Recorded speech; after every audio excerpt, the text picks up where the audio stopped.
Hi friends, ఈరోజు మా గార్డెన్లో కొన్ని ప్లాంట్స్ చూడండి. బెండ అయితే చూడండి ఎలా ఉన్నాయో. నేనైతే కంటైనర్లో ఒక 5-6 కంటైనర్లు పెట్టుకున్నాను. అలాగే వర్షం పడింది కదా, గార్డెన్ అంతా చాలా గ్రీన్గా బాగుంది. మందారాలు అయితే మంచిగా వస్తున్నాయండి. వర్షాలు పడడం వల్ల పెస్ట్లు కూడా పోతున్నాయి. దాని మీద ఏ పెస్ట్లు అయినా ఉంటే పోతున్నాయి. చాలా గ్రీన్గా ఉందండి గార్డెను. చూడండి, మా చెర్రీస్ అయితే స్టార్ట్ అయ్యాయి. ఇప్పుడే ఇంకా వస్తున్నాయి. ఫ్లవర్స్ చాలా వచ్చాయి కానీ రాలిపోతున్నాయి చెర్రీస్. ప్లస్ ఆర్గానిక్గా వెజిటబుల్స్, ఫ్రూట్స్ అన్నీ పండించుకోండి. టెర్రస్ గార్డెన్లో మనకు వీలైనంత వరకు మనము పండించుకోవడమే మంచిదండి. ఈ రోజుల్లో అంతా కెమికల్తో కూడిన కూరగాయలే కదా వస్తున్నాయి. అంత టేస్ట్ ఉండవు, తొందరగా ఉడకవు కూడా కూరలు. కాబట్టి మనకు వీలైనంత వరకు మీరు టెర్రస్ గార్డెన్ చేయండి. ఫస్ట్ ఆకుకూరలు స్టార్ట్ చేయండి, ఫ్లవర్స్. తర్వాత అలాగలాగా కొన్ని సీడ్స్ తెచ్చి అలా వేసి ట్రై చేయండి, అవే వస్తాయి. అలా గార్డెనింగ్ చేస్తున్న కొద్ది ఎక్స్పీరియన్స్ అయ్యి మీకే అన్ని అనుభవాలు తెలిస్తే కొన్ని వీడియోలో చూడండి, చూసి గార్డెనింగ్ చేయండి. చాలామంది ఎందుకులే మార్కెట్కి వెళ్ళి తీసుకుందాంలే, ఎందుకు గార్డెనింగ్ చేయాలి అనేసి అనుకుంటారు, కానీ అది తప్పండి. మన గార్డెన్లో పండే కూరగాయలు అయితే చాలా బాగుంటాయి. నా ఎక్స్పీరియన్స్తో నేను చెప్తున్నాను. మేము పసుపు కూడా పండించుకుంటున్నామండి. మాకు గ్రూప్ ఒకటి ఉంది, సిటీజీ. దాంట్లో మాకు కొన్ని సీడ్స్ మొక్కలన్నీ అయితే డిస్ట్రిబ్యూట్ చేస్తారు. అలాగే పచ్చి పసుపు నేను అలాగే పెట్టుకున్నాను. చక్కగా సంవత్సరానికి ఒక 4-5 గ్రో బ్యాగుల్లో పెట్టుకున్నామంటే ఒక 4-5 కేజీల పసుపు వస్తుంది.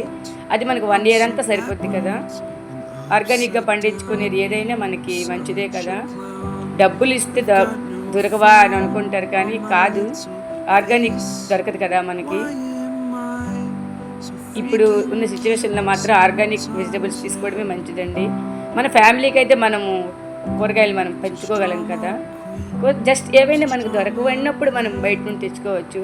టమాటా పండించుకోవచ్చు, వంకాయలు పండించుకోవచ్చు, బీరకాయలు పండించుకోవచ్చు, పొటల్స్, చిక్కుడు. మనకి వీలైనంత వరకు మనకి ఈ వర్షాకాలంలో, చలికాలంలో కూరగాయలు మనకు కొంతవరకు అవుతాయి. సమ్మర్లో కొద్ది కూరగాయలు తగ్గుతాయి కూడా మనం బయట నుండి తీసుకొస్తాం. నేనైతే సమ్మర్లో కూడా వంకాయలు పెడుతుంటానండి. దానికి 15 daysకి ఒకసారి మనం ఆవిరి కొద్దిగా వేసుకుంటే అంతా లిక్విడ్ ఫెర్టిలైజర్స్ కొద్దిగా వేస్తుంటాం, అక్కడికి సరిపోతుంది. అన్ని ఎరువులు వేయాలి గల, చెయ్యాలి గల, ఎలా చేస్తామని టెన్షన్ ఏం పడవసరం లేదు. ఆవు ఎరువు తెచ్చుకుంటే పాతి ఎరువు అదే చాలండి. అప్పుడప్పుడు మనకి ఆవు పేడ దొరుకుతుంది కదా, దాంట్లో కొంచెం బెల్లం, శనగపిండి, కొంచెం మొక్కల్లో ఉన్న మట్టి, బట్టని మట్టి, కొద్దిగా ఆవు పంచకం వేసుకుని ఒక 5 days ఉంచుకుంటే బాగా కలిపి ఫెర్మెంట్ అయిన తర్వాత మొక్కలకు వేసుకుంటే జీవామృతం అది మొక్కలకు బాగా పనిచేస్తుందండి. మొక్కలు గ్రీన్గా ఉంటాయి, పెస్ట్లు ఏమైనా ఉంటే పోతాయి. అలాగే కూరగాయలు మనం కట్ చేస్తుంటాం కదా, వచ్చే వేస్ట్లు అవన్నీ కొంచెం రైస్ కడిగే వాటర్లో వేసేసి ఒక 3 days ఉంచేసినాయి.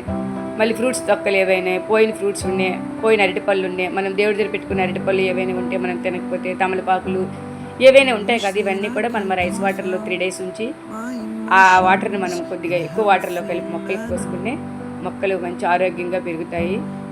అలాగే ఆ కిచెన్ వేస్ట్ డ్రమ్ ఒకటి పెట్టుకొని ఆ వేస్ట్ అంతా డ్రమ్లో వేసుకొని కొద్దిగా మట్టి వేసుకుంటుంటే అది కిచెన్ వేస్ట్ తయారవుతుంది. తర్వాత అది మొక్కలకి మనం కొంచెం ఇచ్చుకోవచ్చు. ఏవైనా బాగలేకపోయిన మొక్కలు ఉండి మంచిగా పెరగనట్లుండి మొక్కలకి ఆ కిచెన్ వేస్ట్ వేస్తే చాలా బాగా పెరుగుతాయి మొక్కలు. నేను ఇది సాయంత్రం తీస్తున్నానండి ఈ వీడియో. కొంచెం లైట్స్ అన్నీ వెలుగుతున్నాయి కదా అనుకోండి, బాగుంటుంది కదా చుట్టూ క్లైమేట్ అంతా చూపిద్దామని 6 తీసానండి వీడియోస్. నేనైతే అన్నీ పెట్టుకున్నాను చూడండి. పోనీ చక్కగా బేర అన్నీ బాగా వస్తాయండి. పొటల్స్, పొట్లకాయలు, ఆగాకరకాయలు, బెండకాయలు, వంకాయలు, దొండపాదులు అన్నీ నేనైతే అన్నీ పెట్టుకున్నానండి మా గార్డెన్లో. చూడండి వంకాయలు ఇవైతే ఎంత బాగుంటాయో. ప్రతిసారి వంకాయలు వీడియోలో చూపిస్తున్నాను కదా, ఏమో ఇవి బాగుంటాయి కదా అలా చూపిద్దామా, హ్యాపీ ఫీల్ అవుతారని చెప్పి నేను పెడుతున్నాను వీడియోలో. నుండి దొండ కూడా పెట్టాను. చిన్న పందిరి కూడా వేసుకున్నామండి టెర్రస్ పైన. పెద్ద ఖర్చు ఏమీ అవ్వదండి. చక్కగా ఒక 6 వాటర్ క్యాన్లు పెట్టుకొని, కర్రలు పెట్టుకొని, ఇసుక కింద వేసి వాటర్ క్యాన్లో కర్రలు పెట్టి చుట్టూ తాళ్ళు కట్టుకున్నామండి. ఈజీగా అయిపోయింది మా పందిరి, ఏం ఖర్చు కూడా కాలేదు. మనం సొంతంగా వేసుకోవచ్చు. ద్రాక్షకి అయితే పందిరి కావాలి కదా, నేను ద్రాక్ష కూడా పెట్టానండి.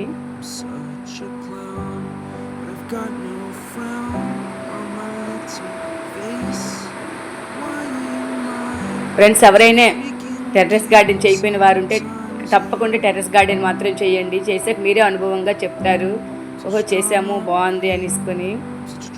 హెల్త్కి చాలా మంచిదండి.